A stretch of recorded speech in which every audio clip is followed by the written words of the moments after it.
Ako po, nakakabahala po mga kabida. Ito pong ginawa po ngayon ng Office of the Ombudsman dito ho sa mga reklamo po na isinampa po diyan mga kabida sa kanilang tanggapan. Mandakin yung mga kabida. Bigla hong sinuspinde ito pong docketing system na posible hong makakaapekto dito ho sa mga complaints, kagaya na lang po dun ho sa complaint po, na isinampa po makabida ni Davao City Mayor Sebastian Duterte, laban ho dito kay Justice Secretary Boying Rimulya, mga kabida. At ito pong reklamong isinampa din, ni DPWH Secretary Vince Dizon, laban ho sa mga opisyal po ng District Engineering Office po, ng Bulacan, patungkol pa rin dito ho sa issue po ng corruption sa flood control projects, mga kabida. Okay? Now, ano po itong docketing system? Yung docketing system po ay isang sistema po yan dyan po sa Office of the Ombudsman kung saan kapag meron pong reklamo na isinampa po dyan, mga kabida, automatic pong nirecord yan, mga kabida, nilagyan ng docket number at inassign for investigation and evaluation. So, sa madaling salita po, active po yung reklamo.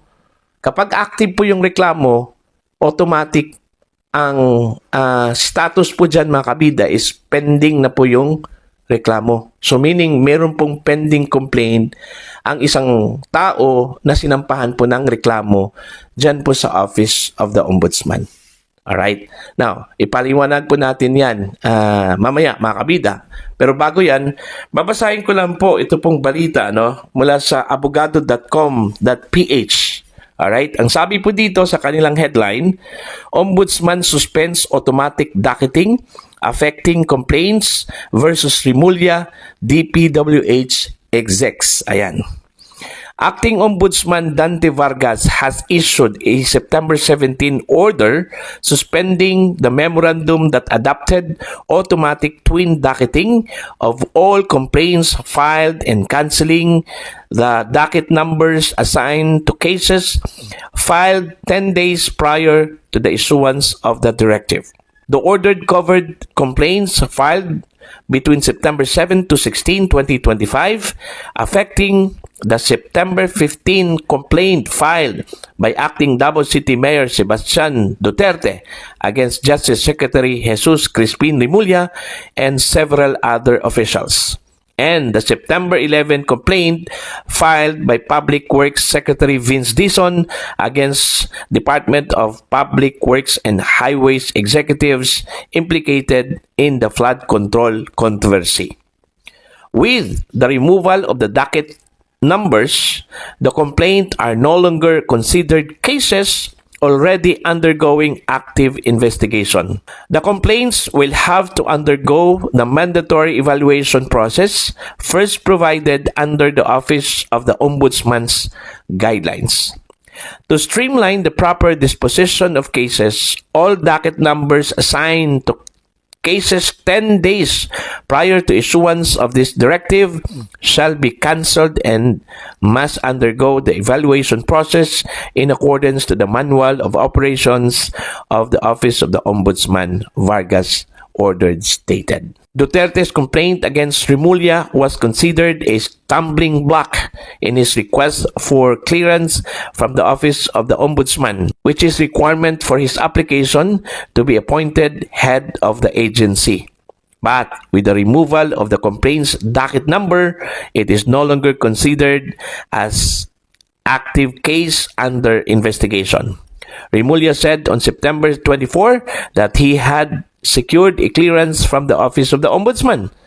Duterte's complaint against Rimulya and other cabinet officials alleges that they committed kidnapping, arbitrary detention, and other violations in arresting his father, former President Rodrigo Duterte, and handing him over to the International Criminal Court in The Hague.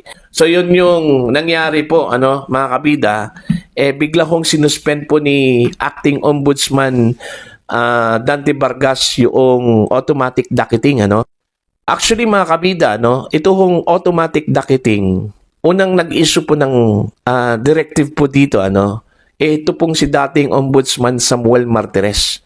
At minana lang po yan, hanggang dun po sa kalagitnaan po ng term po ni Ombudsman Dante Vargas prior to that suspension, ngayon. Okay? Now, ang nakalagay kasi sa Manual of Operation, ng Office of the Ombudsman, hindi po automatic docketing. Kasi dapat, kung meron pong reklamo, mga kabida, na isinampa po dyan sa Office of the Ombudsman, kailangang i-evaluate muna kung ito po ba ay sapat ba yung kanyang form at saka yung substance, bago po lagyan ng docket number at bago i-assign po makabida, for investigation. Yun yung nasa manual daw nila, ng Office of the Ombudsman. Kaya nga ngayon, ipinatupad lang daw ni Ombudsman Vargas kung ano yung nakasaad po sa manual. Kaso lang po, ito yung problema. Meron pong bad faith eh. Bakit? Alam naman po ni Ombudsman Vargas, meron pong pending complaint ito kung si Secretary Rimulya, mga kabida, kung saan po ay napaka-crucial po ito doon po sa kanyang application para maging ombudsman. Napaka-controversial po itong kanyang application mga kabida. Kasi alam po ng lahat na meron pong kinakaharap po na reklamo, hindi lang po isa, kundi marami, Ito kong si Justice Secretary Boying Rimulya sa Office of the Ombudsman, Unang-una, yung reklamo po ni Senator Amy Marcos laban sa kanya, mga kabida. Diba? Kaso lang po, na-dismiss po ito Pero meron pa. Meron pa pong motion for reconsideration na hindi pa po na-resolve. Okay? Tapos, sinabayan po dito sa kaso po ni Sebastian Duterte, Okay? Mga kabida, na naisampa po noong September 15. So, yun. Pangalawa na po yun, mga kabida. Iwan ko kung natuloy ba yung complaint na isinampa po ni Attorney Ferdy Topacio po, laban ho kay Rimulya, mga kabida. Kasi hindi po na banggit po dito sa report, na meron pong ibang kaso po o complaint ito hong si Rimulya na naisampa dyan sa Office of the Ombudsman, mga kabida. Diba?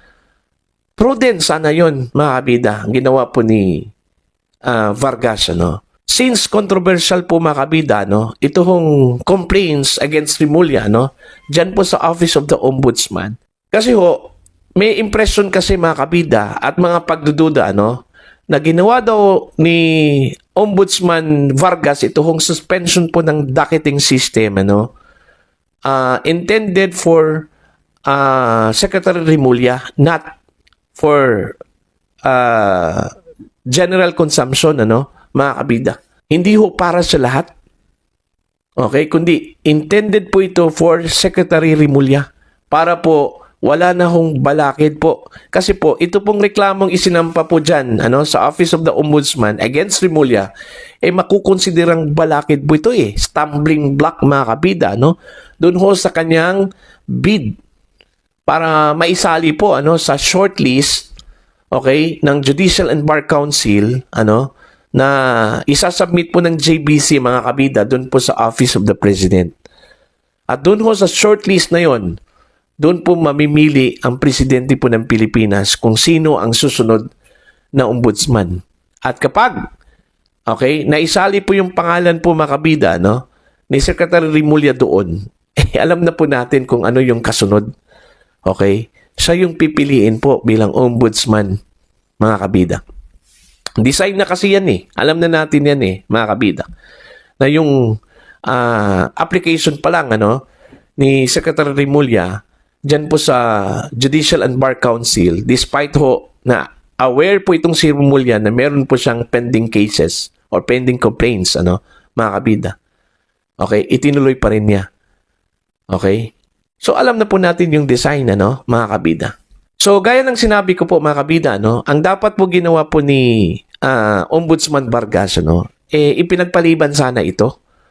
Okay? Okay lang sana kung magpapatupad po siya ng suspension po ng docketing system.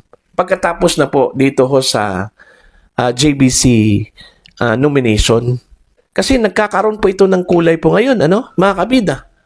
Di ba? Hindi ho maiiwasan na ang iisipin po ng taong bayan, na ginawa ito ni Ombudsman Vargas, okay, for the comfort of Secretary Boying Rimulya. Hindi ho because of gusto po niyang isaayos yung sistema po dyan ho sa Office of the Ombudsman.